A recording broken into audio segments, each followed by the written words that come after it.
And you're the last one. I'm the last one. What do you mean? I won't be talking to anybody else. Yeah. Is it painful? No. It's not painful. It's just not my thing. Medina does it to me. Right. She doesn't tell me. I'll be checking the calendar to say podcast. Throw her, because people invite her on many of them. Right. And then all of a sudden I'll see podcast. She'll say podcast Tony, and I'll be podcast Tony. Hey, babe, what's this? Oh, I signed you up to do this podcast. Wait, you did what? I don't want to do any podcasts.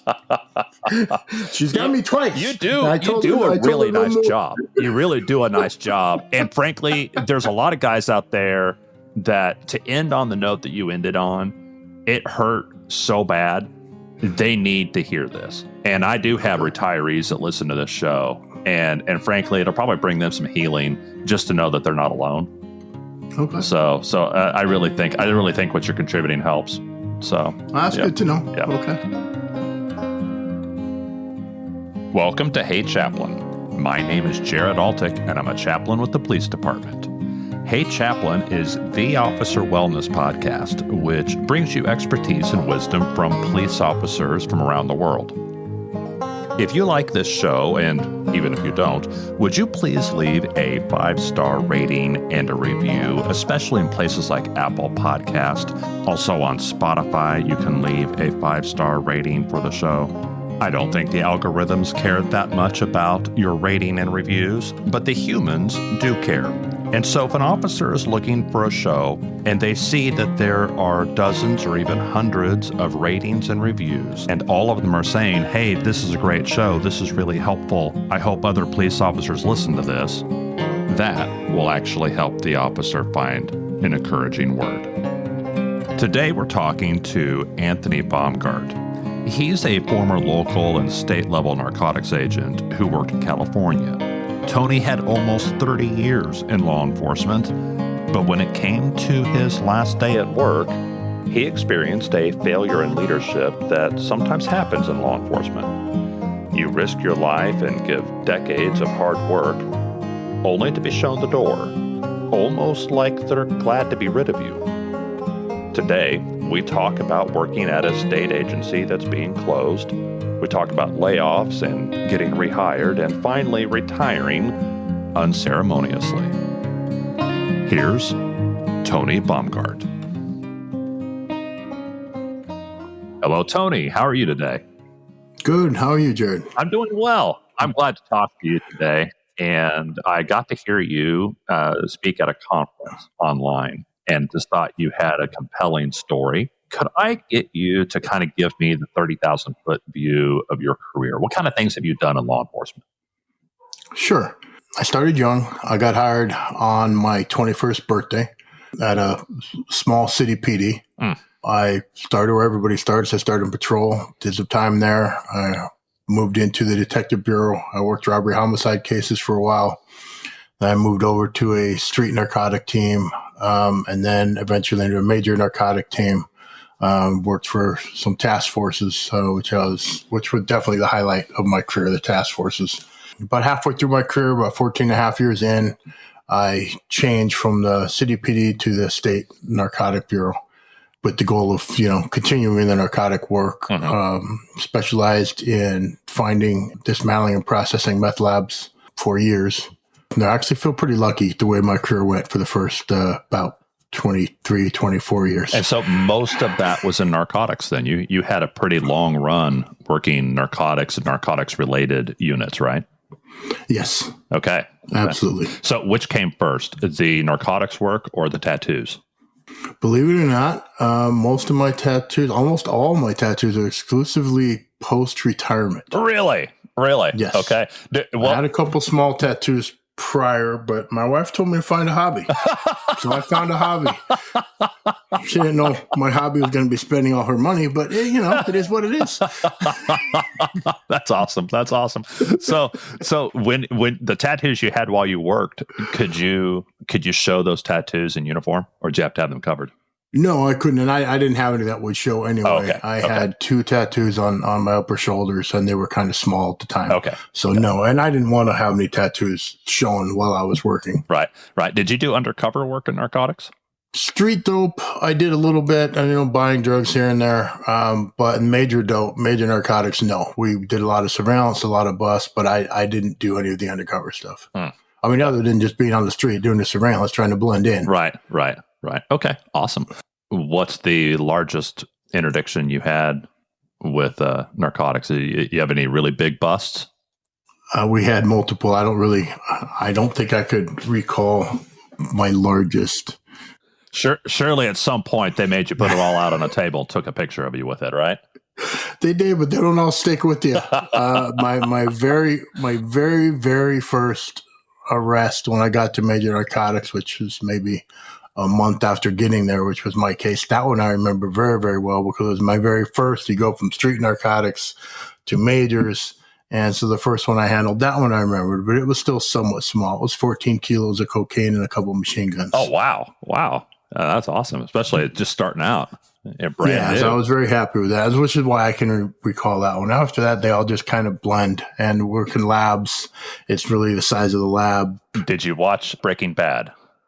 I did not. You didn't? I did not. A lot of my friends watched it, but I just didn't. I don't know. Right. Everybody said I should. I just never did. Too close to work? Yeah. No, I just never really cared, to watch it. Right. Talk to me about switching from local PD to a state agency. Was that a difficult switch? Was it real smooth for you? What was it like? For me, it was smooth because the task force I worked on while at my local PD, it was called LA Impact, and it was comprised of pretty much every agency. And the state was also heavily involved. I think the state half ran it or mostly ran it at the time. So when I switched, it was basically going from the same people I worked with to the same people I worked with. Right. I just changed hats and who cut my paycheck. Right. So, but where my office was, I moved offices, but it was really doing the exact same thing, just in a different place. Yeah. It was just a small change of scenery. So it was very easy. So talk to me about the retirement. You were coming up on 28 or 30 years of law enforcement work. You had been at that agency for well over a decade. Did you have good relationships with everybody at the time? At the time of retirement? Yeah. Or throughout my time? At the time of retirement, yeah. and leading up to retirement. Were things going well in the office? You weren't the black sheep, were you? I think pretty much half the office was a black sheep by the time I retired. and by my date of retirement, I was pissing everybody off I could. Okay. So Okay. Without naming names, can you kind of explain the dynamic there? Because there's a lot of cops who've worked in dysfunctional offices where they felt like they were estranged from leadership. They felt like things were going badly. They weren't treated well. They weren't paid well. That's a pretty common story. What kinds of factors were happening in your office at the end of your career? Well, you got to understand that not being paid well just kind of comes with the job. Cops are not paid well no matter what, no matter how you look at it. So it wasn't much on the pay. It's more on treatment by the bosses. It's for the first about 9 years working for the state, maybe 8, everything was great. And then they started talking about layoffs were coming. They had a new political boss who wanted to get rid of the Bureau of Narcotic Enforcement entirely, which means we were all, she wanted to get rid of all of us. So it's just send us away. Yeah, you're talking about Attorney General Kamala Harris. If you want to just fire everybody, but obviously you can't fire a civil servant, very hard to get rid of.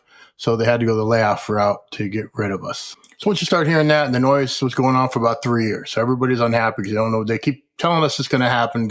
You know it's going to, but you don't know when. So that noise was there for about 3 years. We knew a new boss coming in. We knew the new boss wanted to get rid of us. It was all political. Okay. It had nothing to do with anything outside the agency. It was all internal. Okay. So people were getting very unhappy, and then a few things happened. We had a big office meeting, and one of the main bosses came down to the meeting and basically said, I don't care if you're unhappy. If anybody in this room's unhappy, you can quit. You're all replaceable. I don't care. Nobody cares. I don't want to hear it. If you're unhappy, get out. You're replaceable. Wow. Feel the love. A lot of people listened. Things changed. People started walking out. People started going back to their old agencies. People started going to new agencies. And then in the middle of that or shortly after that, then the layoffs were starting to be real. What did that do to the work? You guys were working cases. There were probably smaller, local agencies that were depending on you for stuff. Why?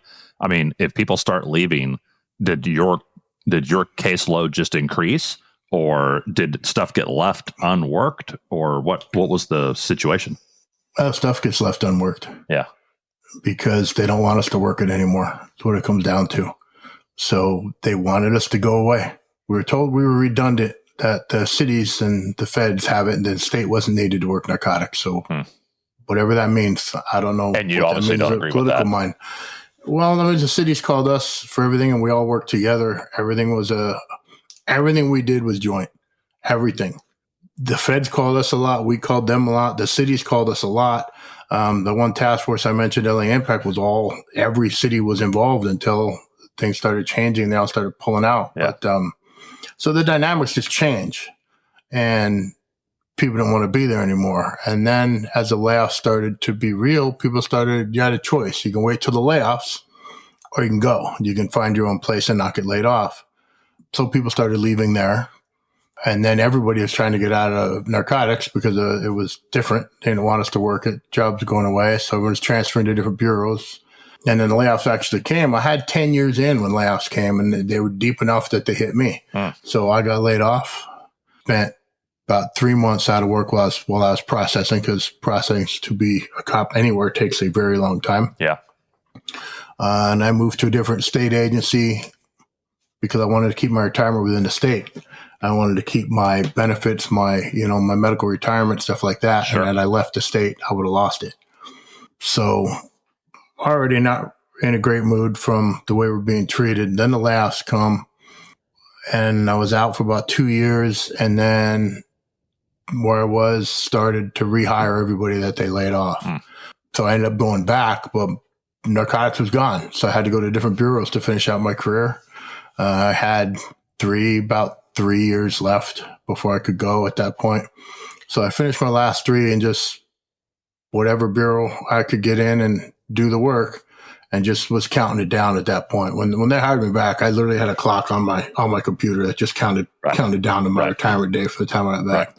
What's it like working where you're not in the job that you really wanted, but you can't leave the agency because of retirement requirements? I mean, there's a lot of cops that they can't leave their state, or they can't leave a city that has that particular pension plan or whatever it is, and they feel kind of trapped. Is that how you felt? Yes and no. They're not working the job you wanted. Like, I didn't get to work narcotics anymore. I had to do different bureaus. But, that kind of happens everywhere. Had I stayed at my PD, it's like being assigned to a detective desk that wasn't really the desk you wanted to work. Right. It happens. Yeah. So if it was just that, wouldn't have been a big deal, to be honest with you. It's just, all right, so I get to work this desk for a while or this desk for a while. But it was the way it happened. It was just everything. So by then I was fed up. So I didn't really care. I just wanted to get my paycheck and get to that time when I could go. Sure. What could they have done? Let's imagine an alternate universe where you landed back at another agency to finish out those last few years, but you just happened to be with the best possible leader, a manager, a supervisor that would have been ideal for you. What could they have done? Well, leadership is everything. When things started falling apart, like I said, you got one of the main bosses walking in telling us how we don't matter. You're all replaceable. If you're unhappy, get out. Obviously, people listen to people aren't going to be happy. If you had a leader go in there saying, look, I understand things are bad right now. Not much we can do about it. I'm not in charge of your pay. I'm not in charge of this. I'm not in charge of that. But let's make sure, that you guys are at least happy where you are. What can we do? How can we, at least make us feel appreciated, at least talk to us like you understand the problems that the agency are having, instead of just saying you don't care, that none of us matter, and that we're all replaceable. Yeah. I mean, that's huge. And then when layoffs came, same thing. Nobody seemed to care. It was just like, layoffs happening, too bad. Just nobody cared. Even when it came time to rehire, they were picking and choosing people they didn't like from before and trying not to hire them back. And they were trying to find loopholes. And it didn't happen to me, but it happened to some people I knew. Yeah. That they'd be like, hey, I know you worked here for 8 years, 9 years, or whatever, and I got it. You were gone 2. They were supposed to redo a background for those 2 years. Well, all everybody did was move from one PD to another. So how hard is that background? Yeah. And instead, they were to the people they didn't like. they were coming back with, hey, we want to ask you about, when you were 15 years old. And it's like, what are you talking about? That's all in my first background with you guys. And they're like, yeah, but we want to go over it again. And then they'd be like, oh, we found a discrepancy between what you said here and what you said here. Well, yeah, it's been 40 years. Yeah. So, and they'd be like, no, we're considering that a lie and we're not picking you back up. And they do little things like that. But petty. So everything they did let us all know we didn't matter and they didn't care. Yeah. And that's a leadership issue. There are things you don't have control of, but there are some things you do have control of. And if, as a leader, if you don't want your people to feel appreciated, don't expect your people to appreciate the job they're in. Don't expect them to do anything for you. Yeah. It changed from us doing, when I was working hard, we worked a lot. And the state didn't pay overtime for like 2-3 years straight. They just like, we don't have the budget. So, and we can't force you to work because we can't force you to work and not pay you. Right. But we all worked anyway. We were putting in sometimes 100 plus hours of overtime a month. And it was just like, that's all right, put it to comp time. We don't care that you can't pay us. Just put it on the comp. We were working so much. At one point, everybody's comp was so maxed. They were like, hey, you have too much comp. Take some off. And they said, you need to give me a plan on how you're going to take this time off. So, all right, I'm going to take every Friday off for the next 6 months. That'll burn some of my time. Every Friday. Hey, we need you to come in. Yeah, right. We need you to come in. Right. Have this going on, that going on. So you never got to take any time off. So that's where it started. That's how it works when everybody's happy. Nobody complained. We worked. We did what we were supposed to do. Mm-hmm. And then things started falling apart. And they started treating us bad, telling us we don't matter. And then they'd be, hey, I need you to come in Saturday. Okay, I need to get paid. We don't have the budget. Well, I ain't coming in then. If there had been a leader who made you feel appreciated, who made you feel like you have been heard, and that they understood what was awful about the current situation, that would have helped. That would have absolutely would have helped. Yeah, absolutely. I mean, a lot of times we were there, the situation wasn't the best. We all understood the state sometimes is broke. Their budget sucks. We understand a lot of things. And we're going in narcotics. You know how much you're going to work anyway. We're there because we want to work. Yeah. So as long as you aren't being told you don't matter, it doesn't bother you too much. Everybody just gets through it until they wear you down by telling you don't matter, by telling you that, who cares, by saying, hey, I know your contract says this, but we're going to violate it. That's all leadership. Yeah. All leadership. Make your people feel like you understand the problems. Make them feel appreciated, and they will work for you. They will always work for you. And that's just the way it is. Let me ask you one more question about the layoff. A layoff at a state agency, what does that look like? Is it an email? Is there a list on the bulletin board? Is it scheduled? Is it a surprise? What does the layoff look like? When the layoffs were coming, we had an idea of how deep it was going to go. Okay. They said expected to hit the 10-year mark, which is where I was. But we didn't have they didn't release an exact list on where it was going to be. Like they didn't say it goes down to this person and then everybody else is safe. All they did was give it general. So, and I get that because the more people that leave on their own, because they were trying to get people to leave. Right. They're like, go to, and we'll still put you on the rehire list. We'll count you as laid off, even though you went out on your own. Right. And so that changes how far they have to cut on the layoffs. And in the end, it was a phone call. Okay. Yeah. That's it. Yeah. And it's like, we're sorry, you're laid off and, you'll be on the rehire list, blah, blah, blah. And they'd send out emails on how the rehire would work, so you had all the paperwork on how it's supposed to work, how it's going to work. Right. But that's it. But you waited for it. Who made the phone call? Was it a supervisor that you knew, or was it like a random HR it was just person? Some staff. Yeah, just some random staff at HR. Yeah. Okay. So it was literally nobody important. What a job. Wow. And yeah, right? Yeah. Man. But yeah, so like I said, layoffs hit, and then we got rehired, and I went back, and I worked just as hard when I got back. I was like, I still have time here. And to be honest with you, I'm not going to lie to you and say it's because I'm the best employee in the world. It's because I knew 3 years was going to go by a lot faster if I worked my ass off versus trying not to do anything. If you try not to work, those 3 years are going to feel like 10. Yes, that's right. But when you get to work and you work and you work and you work and you sink into your cases and you work as much as you can, you're like, wow, where did 3 years go? And I knew that. Yeah. So that's why I kept working as hard as I've always That's really worked. smart. That's really smart. Yeah. All right. So tell me about your last day. And so presumably that day was on the calendar for some time. You had a countdown. You knew exactly when it was going to be. And Yes. so your agency knew, this agent, he's going to be gone at this day. Tell me what that was like. Here you can't apply for that retirement earlier than 90 days before your last day. Okay.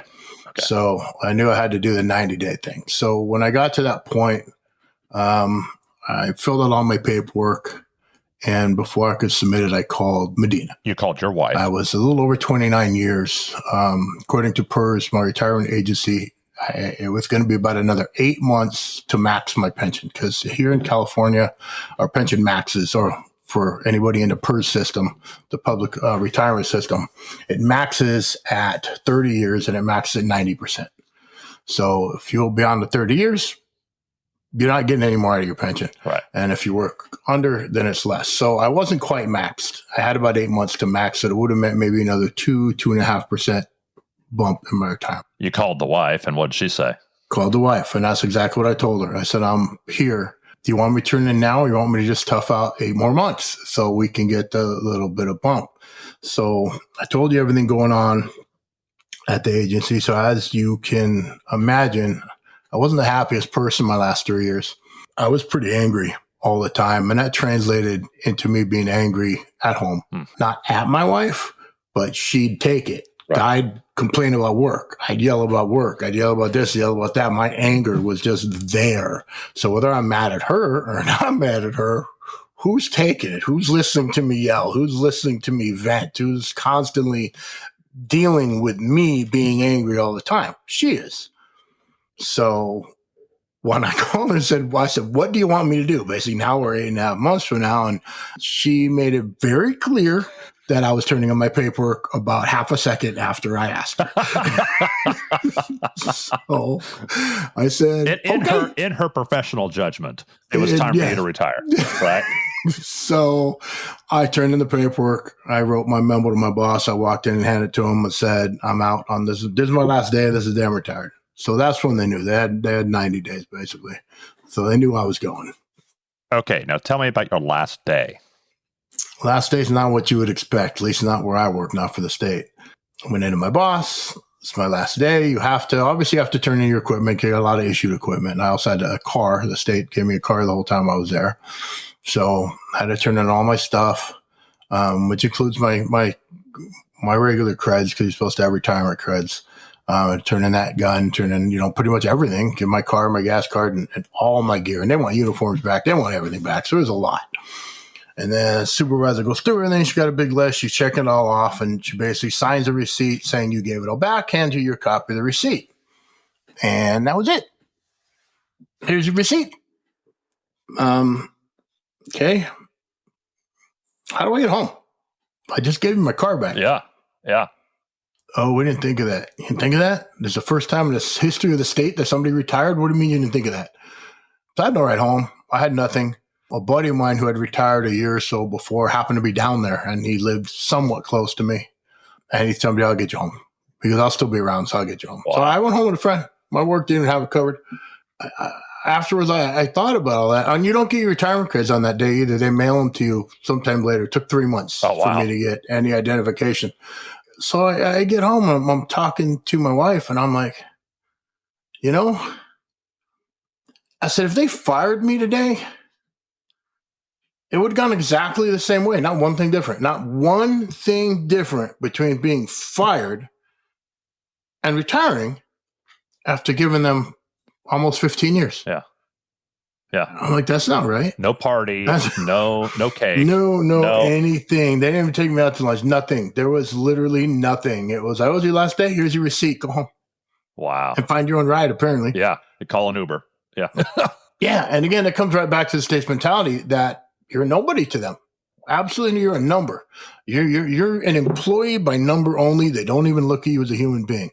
And hey, if that's how you want to run your agency, that's great. But if you expect happy employees and people that want to be there, you're doing it wrong. Now, go back 20 years. Do you recall any retirement get-togethers or parties or anything like that at the local PD? Oh, at a local PD, different story. I didn't have to go back because all my friends were still working at the same PD that I started at. So we're all retiring in the same amount of time frame. So within a few months of me retiring, one of my close friends had a retirement from the local PD, and I went to that. The city threw him a huge retirement, was there in the city. They had a dinner for him. They had the mayor was there. The council members were there. The chief was there. Just everybody was there. They had plaques for him. It was a big celebration, thanking him for his service. It was a huge thing. Yeah. Definitely making him know that they cared about his time there, which makes you feel better, I would imagine, than it does feeling like you got fired. At least he knew he retired. That's not what would happen if he got fired. Yeah. I can't even say, that I experienced retirement. I experienced getting fired. It just happened by retiring. Yeah. Yeah.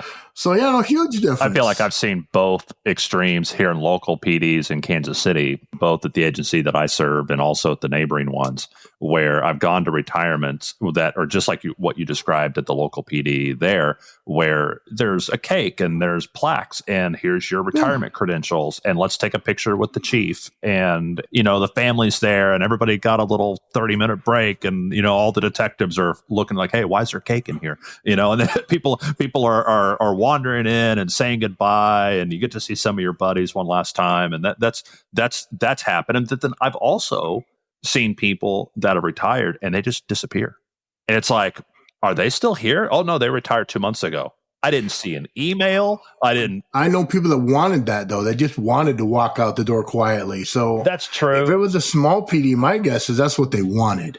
Do you think you should let an officer work for 25, 30, 35 years and let him just walk away? I think it's his choice. Okay. Honestly, if he wants to sneak out the back door and just be gone for whatever his personal reasons are, I think it should be up to him. Okay. All right. Okay. So you get the unceremonious, here's your receipt, don't let the door hit you in the behind. Exactly. What advice do you have for officers who feel unappreciated at their retirement, who feel like their agency didn't care? Do you have you've had some time to process this, and you certainly are still angry about it to a degree, but what advice do you give to someone who's in your shoes and they're going through it right now? There's nothing you can do about it. If the agency doesn't care, the agency doesn't care. So I would advise you, coming up to retirement, get an idea of what kind of retirement your place is going to give you. I had no clue what was going to happen. I wasn't ready for that day. I wasn't ready to be treated like I was fired. Yeah. I didn't expect a fanfare or anything. I didn't expect a lot, but I expected a ride home. I expected, at least some of the administration from that office, because obviously there's offices all over the state. I don't expect somebody to come down from Sacramento to, shake my hand, but at least some of the big wigs from my office maybe come in and wish me happy retirement, shake my hand, say thanks for being here for the time you spent. And I didn't get any of that. We're all separated into teams. Wherever you're working for, you're on that team. Yeah. Other than my team, nobody said anything to me. Yeah. So just kind of get an idea what's going to happen so it doesn't surprise you. But as the officer, you have no choice. They don't care. They don't care. Now, if you're a supervisor and administrator out there and you're listening, there's shame on you if you do that to your people. Absolutely shame on you. Wake up. Do your job. You're an administrator. You're a leader. Act like a freaking leader. Don't let that happen to your people. That is your fault. There's nobody else to blame but you as the leader. Leadership should not fail that much. Yeah. How long has it been at the time of this recording? How long have you been out? 8 years and about 2 weeks. Okay. November 8th. All right. And so you are 8 years out. Your wife is heavily invested in the whole officer wellness sphere of things. How are you doing? Now I'm doing really good.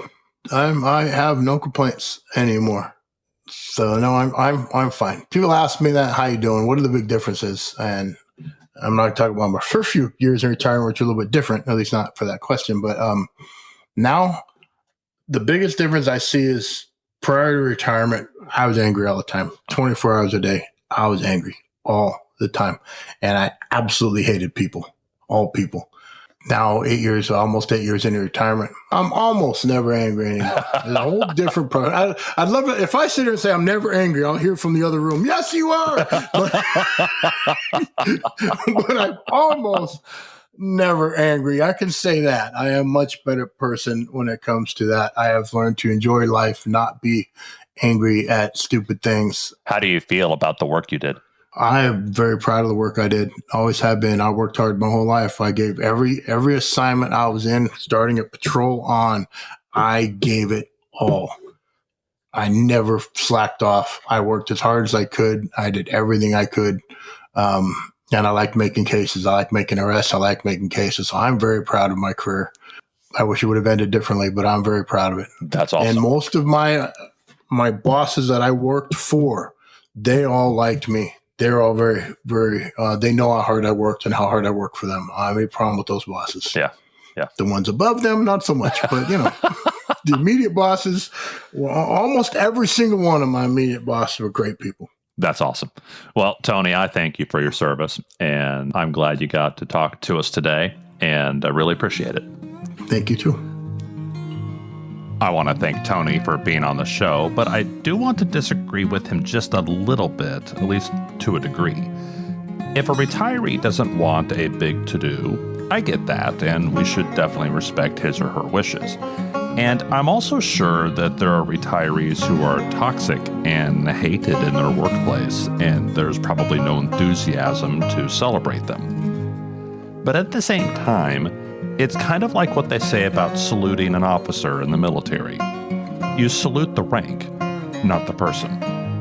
I believe that it's important psychologically and emotionally to everyone that we recognize and honor the service given, even if that person doesn't want it or the personality doesn't deserve it. I understand if maybe some retirement parties are a little less enthusiastic, but please don't skip it. You honor the time in uniform, not the attitude or the likability of the police officer. Everyone else needs the reminder that their service really does matter. On the next episode of Hey Chaplain. My sergeant at the time said, listen, take the rest of the set off. You need a bit of a break. And so I took 2 or 3 days off, which then turned into a week, which then turned into a month. And my mental health just kept getting worse and worse and worse. And I couldn't explain it at the time. I didn't know what was going on. I felt incredibly isolated and alone. And then one day, I was up quite late and just started researching suicide hotspots.